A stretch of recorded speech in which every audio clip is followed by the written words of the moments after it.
this is something that you're gonna have to try yourself to understand how good it is. Last year I made this recipe, pan-fried green peas with butter, and the response was phenomenal through the roof. You guys love that recipe. Throughout the year I've been challenging myself to come up with a way to take canned peas, which are pretty readily available, but not the most appetizing thing in the world. Now, the recipe I have for you today is like a casserole using peas. You can use canned peas, you can use fresh peas, you could use frozen peas. Today I'm gonna show you how to do it with canned peas. Now, I mentioned this as a casserole. You're gonna wanna stick around to the end of this video to see how it comes together. It's gonna be the most amazing cheesy top, and I'll show you the type of cheese we're using to kind of kick this up a notch. If you're new to my videos, make sure you hit like on this one, subscribe down below, and I'll leave a link to that peas video down in the description. Let's jump directly into cooking this dish. So in a frying pan, I'm just gonna heat some olive oil, probably like 2 tablespoons I'm making 1 can of peas. And I'm gonna sweat some shallot and garlic. Pinch of salt. Now, canned peas have a lot of salt in them already, so you don't wanna get too carried away at this point, but you just wanna let these heat up until they're nice and soft. Once the onion and garlic have sweat down a little bit and are fragrant, you're gonna turn your heat way down. That's important. This sauce comes together very quickly. And notice I have my peas on deck. Here I have some flour, I have some chicken broth, and I have some seasoning. I'm actually gonna go right in right now with seasoning. This is actually chili seasoning. I feel like this is gonna go really well with the topping I'm gonna have on here, and it's gonna bring some nice spice to these peas. Because these are canned peas, we gotta really do what we can to build some flavor in here. I'm gonna go in also with a nice heaping tablespoon of flour. Now, this is gonna build kind of like a roux. So you want to let that cook out in there for a minute. This is why we turn the heat way down.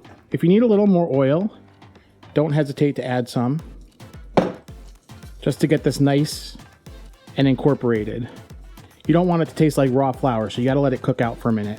You could have used butter at this point, and then we would have been like over the top good. But I had the olive oil on my counter, and I figured that would be the way to go. In the house here, it's smelling nice and toasty. And once that's cooked down a little bit, chicken stock.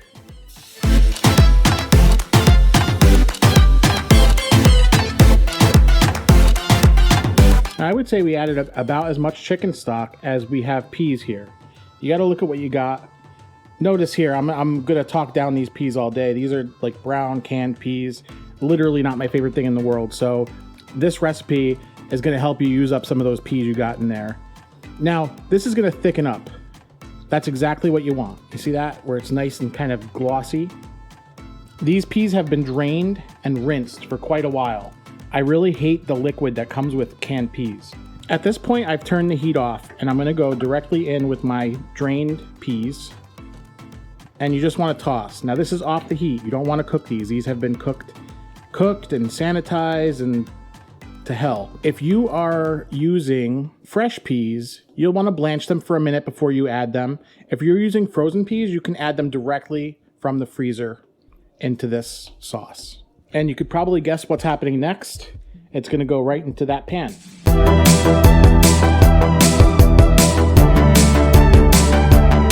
Now you can stop there, but where's the fun in that? We're going to top this with a panko breadcrumb and cheese topping. The cheese I'm using today is a cheese called Red Leicester. It's an English cheese made in the style of cheddar cheese. It kind of has some character of blue cheese. Amazing to eat on its own, but also amazing on top of here. You could use whatever cheddar you could find. You could use Mexican cheese blend. You could pretty much use any cheese that you would use like in a mac and cheese. Basically, we're gonna make like a gratin topping. Now to do that, I've actually shredded up this cheese. You can see it's nice and dry. I'm actually gonna top it edge to edge over the top of this. Now that's gonna be a nice melter. And then we got some panko breadcrumb. Sprinkle that over the top as well. You don't wanna go crazy. It's January here. We're trying to lighten up the dishes a little bit.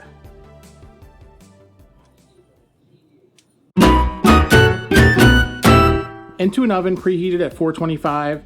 Cook this for 10 to 15 minutes. Depending on if you use fresh or canned peas, I would say if you use fresh, you could probably cook it a little longer. You really just want to melt the cheese on top, and you want the breadcrumbs to toast up nicely. Do not cook it too far. I beg you. If you're going to try this dish, the one thing you do not want to do is cook these peas too far. That would make the least appetizing thing, and it would make me very sad. I want you to enjoy this. And if you're enjoying what you're watching so far, hit this video with a thumbs up. Now you can see when this is ready to come out, it's absolutely bubbling around the sides. The cheese is nice and melty. Get this out of here. That's as far as you need to cook it. When it's bubbling like that around the outside, you see it's nice and crusty on top. Absolutely perfect. Perfect. Trust me here, you really need to resist the urge. This is bubbling hot. You saw how it was bubbling. You don't want it to do that on your tongue. So give it a minute before you dig in. I'm telling you, be patient. Let it cool down for about 5 minutes before you actually serve this, and you're gonna have the most amazing canned peas of your life. There we go. I really can't wait any longer. This, it smells incredible. I never have been this excited to eat canned peas in my life.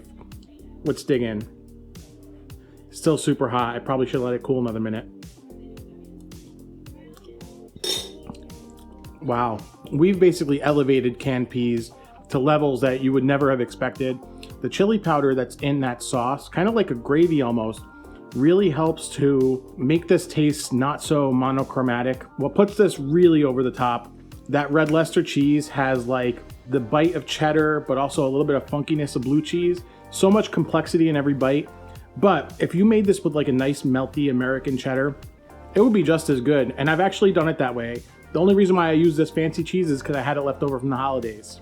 If you're gonna try this, I want you to leave a comment down below. I wrote an ebook with all the recipes that I had on YouTube that trended, along with some bonus new tips, including that green peas recipe. If you want that, the link is in the description down below at buymeacoffee.com/derryx. If you want to see that peas video, I'll leave it for you right here if you haven't already.